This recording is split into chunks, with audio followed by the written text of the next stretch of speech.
as an accountant, as an auditor, even as a business owner, this checklist, tax checklist, you should have in your wall like a calendar, so that you should know what to do and what not to do. So we have a corporate income tax. What do you need to have in this checklist of the corporate income tax? Number one is a periodic installment tax. You need to know when do we pay the installment tax and how before even we pay, what do we need to consider? That is one. Number two, under the corporate is, have you asked your accountant, or if you are accountant, have you done the reconciliation of your returns? So when you say reconciliation of your return of the corporate is, do you normally reconcile pay with what you have in your payroll with what has gone out of the bank on a monthly or on a regular basis? Another one is, do you check what do you have in your balance sheet as a deferred tax? Is it something that has been carried forward year, last year, previous years, next year also you will carry forward? Have you asked your auditor, your accountant, why is it this deferred tax is always in our balance sheet, either as a deferred tax asset or a deferred tax liability? That one also you need to be having in your calendar so that you can be clicking on it. Another one is the invoice samples. Very important. Why is it that invoice sample? Based on the items, the only allowed invoices to be declared as an income to avoid some additional assessment, which it is illegal if you declare sales at the end of the year only with the items, and then there is other sales invoices which you are not capturing the items. It can lead you into jail, or your business can be closed. So on a regular basis, take a sample. Be your auditor of your own company. Why? Take a sample of an invoice, just scan, check the QR code whether it is okay, or on a monthly basis ask accountant to give you a reconciliation of what is in the system and what has been submitted via items. Another one is tax depreciation. Check on how, or have a checklist of the assets. Have the checklist of the asset, location of the assets, the price tax of the asset, and check whether the depreciation has been calculated on a correct basis. Another one is a withholding tax. So you also need to have the payment to non-resident legal entities reviewed from withholding perspective. So you also need to consider the withholding perspective. That one is very simple. And then we also need to check what is called the tin capitalization. What is a tin capitalization? 90% I'm talking to non-accountant peoples. What is a tin capitalization?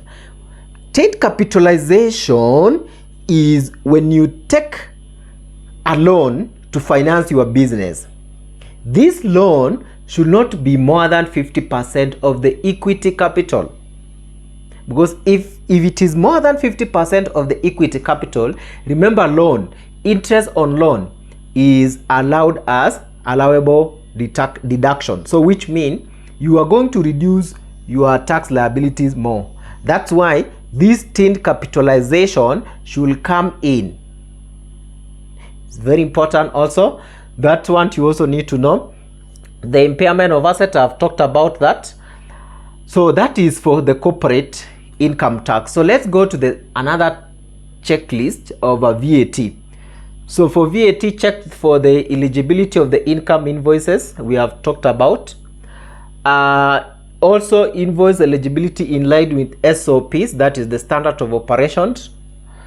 Deduct the controls, because you will find some salespeople, they will play with your mind if you are the owner of the business. So you will find maybe there is an invoice which they validate. The one which they don't validate, they put under their desk and they will go to their pockets. Maybe you don't know, so you need to be regularly. So in that note, you have to install the control systems in your company. This control system is that for every invoices, you as a director, your signature must be appended below that invoice so that you know. And then at the end of the year, after reconciliation, you take all the invoices. The one which you have not signed, you should ask the person concerned, why is it that this invoice I didn't sign? And yet maybe they have even been paid. You haven't even seen that payment. So those are some of the controls which also you need to put in place. As far as you are protecting your business, also you are protecting yourself from a loophole of additional assessment when it comes to the income tax. So also you need to see VAT reconciled with the VAT books and the general ledger. So you need to know whether the VAT has been reconciled with the general ledger. What do I mean here? If this last month we had a negative credit, or we had a credit on our VAT 3, then we should also have a credit in our GL account for the VAT. If not, then we need to ask our accountant to provide for us an attachment for the reconciliation. You are taking note? Yes. Now, another one, everything delivered has been invoiced, which is good. So everything delivered must be invoiced. Why am I saying this? In some instant, most business, they only need like we invoice only sales, only product, and maybe just blame with the company there is something that you want to dispose as scrap value. Maybe it is a machine which you no longer use it, you want to dispose, so you dispose it, but you didn't issue an item invoice, and yet the person who is purchasing has deposited direct to your bank account. So in your bank, we can see there is an income, but there is no attached invoice. So everything that you are delivering, make sure that it has an invoice. And then we have a credit note including the VAT calculation. So you must make sure that we have a credit note file which is corresponding with what has been filed by an accountant or any other person who is filing for you. So that is it. So we have a lot to talk. So let me know in the comment section whether you want me to continue providing you this checklist. Should I? Let me know in the comment section.